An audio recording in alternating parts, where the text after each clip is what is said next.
எல்லாரும் கேப்டன் கோயிலுக்கு வந்தீங்களா? யாராவது வரலைன்னா வாங்க. உங்க அன்பு அண்ணி அங்க உங்களுக்காக நான் இருப்பேன். உங்களை அன்போடு நான் வரவேற்பேன்.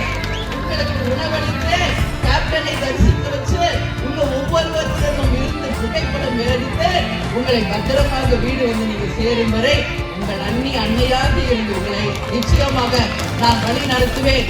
எதுக்காக வராங்க? சாப்பாட்டுக்காக வாங்க.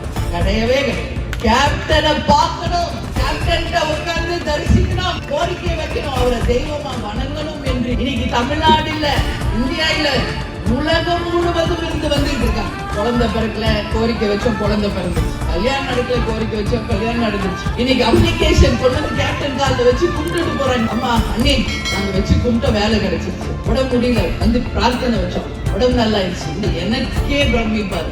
இதுவும் ஒண்ணு சொல்றாங்க, கேப்டன் கிட்ட லட்சக்கணக்கா காசு வேணும், பெரிய பிசினஸ் எல்லாம் வேணும்னா பண்ணவே மாட்டாரு. அன்றாட செலவுக்கு எங்களுக்கு 1000 2000 கஷ்டம் இல்லாம காப்பாத்துங்க கேப்டன், உடனே அந்த கோரிக்கை நிறைவேற்றலாம். இது அவங்க சொல்லி நான் கேள்விப்பட்டேன். அப்பயும் யார் பக்கம் நிக்கிறார்? ஏழைகள் மக்கள் மட்டும்தான்.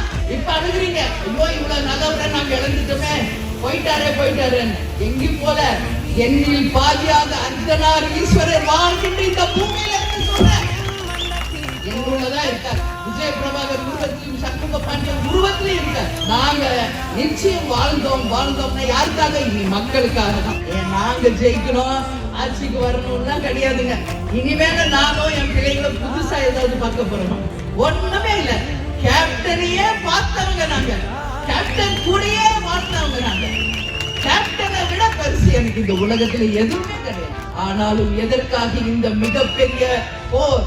கேப்டன் கனவு, லட்சியம், கொள்கை, அதை வென்றெடுத்து அந்த வெற்றி கனிகளை அவர் பாதத்திலே சமர்ப்பிச்சு இந்த மக்களை தங்க தட்டிலே தாளாட்டி லஞ்சம் ஊழல் இல்லாத நேர்மையான ஒரு ஆட்சியை கொண்டு வந்து அவரோட கனவு லட்சியத்தை வென்றெடுக்க வேண்டும் என்ற ஒரே ஒரு கோரிக்கை தான்.